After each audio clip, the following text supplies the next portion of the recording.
22 तारीख को जिस दिन ये वाक़ा हुआ, राहुल जी अमेरिका में थे। उन्होंने वहां से फोन करके ये बताया मुझे कि हमने इस वाक़े को पॉलिटिसाइज नहीं करना है।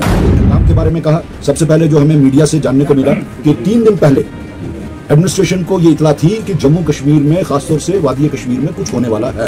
पहाड़ी इलाका है, ट्रैकिंग वहां होती है, कोई सड़क नहीं जाती, तो वहां पे सिक्योरिटी फोर्सेस का जमाव क्यों नहीं था जिस तरह बाकी जगहों पे है। वहां पे क्यों 8 महीने खुला रहता था? किसी ने ये सवाल उठाया कि वहां पे सिक्योरिटी फोर्सेस क्यों नहीं थे। और जो अगर वहां पे 4 आदमी आके 27 लोगों को शहीद करके जाते हैं, तो उन लोगों को आज तक आया कि पकड़ा गया या नहीं पकड़ा गया? अगर नहीं पकड़ा गया तो क्यों नहीं पकड़ा गया? 22 तारीख को जिस दिन ये वाक़ा हुआ, राहुल जी अमेरिका में थे। उन्होंने वहां से फोन करके ये बताया मुझे कि हमने इस वाक़े को पॉलिटिसाइज नहीं करना है।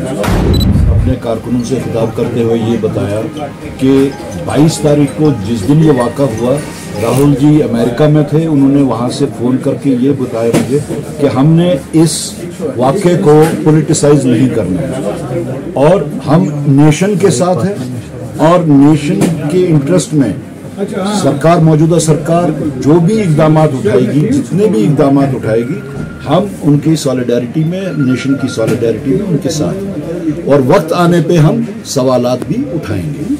अब जबकि राहुल जी और खड़गे जी ने प्राइम मिनिस्टर को लेटर लिखी कि आप एक तो ऑल पार्टीज मीट बुलाइए और पार्लियामेंट का स्पेशल सेशन बुलाइए, क्योंकि जो सवालात हैं उन सवालात को 140 करोड़ हिंदुस्तानी उसका जवाब जानना चाहते हैं।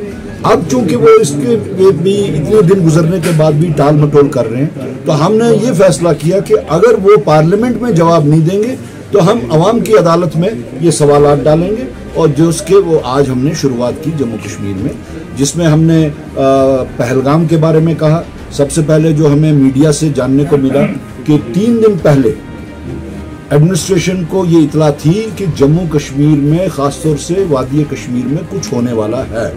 ये एक इन्फॉर्मेशन उनको थी।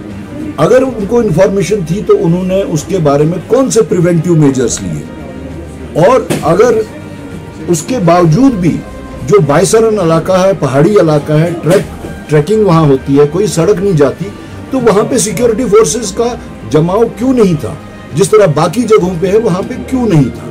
और ये कहना कि ये सब ये तो पुलिस की को इन्फॉर्म किए बगैर लोग जाते थे।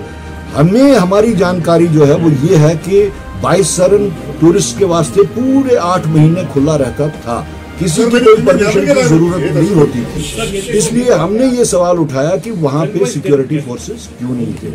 और जो अगर वहां पे 4 आदमी आके 27 लोगों को शहीद करके जाते हैं, तो उन लोगों को आज तक आया कि पकड़ा गया या नहीं पकड़ा गया? अगर नहीं पकड़ा गया तो क्यों नहीं पकड़ा गया? अगर पकड़ा गया तो क्या उनकी नौवियत है? और उसके साथ साथ अगर ये सारे लैप्सेस हुए हैं, चाहे इंटेलिजेंस का लैप्स, चाहे सिक्योरिटी कवर का लैप्स, तो उसकी अकाउंटेबिलिटी किसके ऊपर फिक्स की गई है?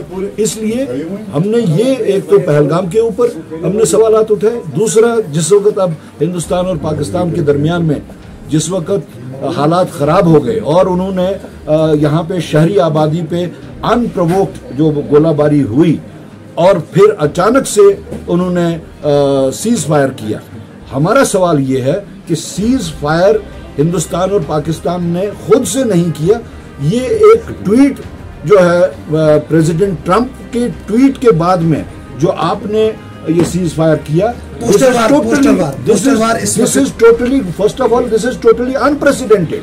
आज तक ऐसा सीज फायर दुनिया में कहीं नहीं हमने देखा कि कहीं किसी तीसरे मुल्क में ट्वीट होता है और यहाँ पे आप करते हैं। उसके बाद में वो ये जो सीज फायर है, 3 घंटे के अंदर अंदर वो सीज फायर टूट गया और उसके बाद में फिर से सीज फायर हो गया। और इनका ये कहना, एक्सटर्नल अफेयर्स मिनिस्ट्री का जो सेक्रेटरी है, उसने जिस वक्त प्रेस ब्रीफिंग दी, उसने ये कहा कि हिंदुस्तान और पाकिस्तान के दरमियान में एक अंडरस्टैंडिंग हुई है। ये अंडरस्टैंडिंग हमने पहली दफा देखा है किसी भी मुल्क के मामलात के दौरान। उसमें अगर होना चाहिए था, एग्रीमेंट होना चाहिए था। तो एग्रीमेंट में क्या ये बातें आई कि जो बाइसरन में जिन लोगों को पकड़ना था उनको आप पहले पेश कीजिए? तो ये सारे सवालात आज हमने उठाए। शुक्रिया।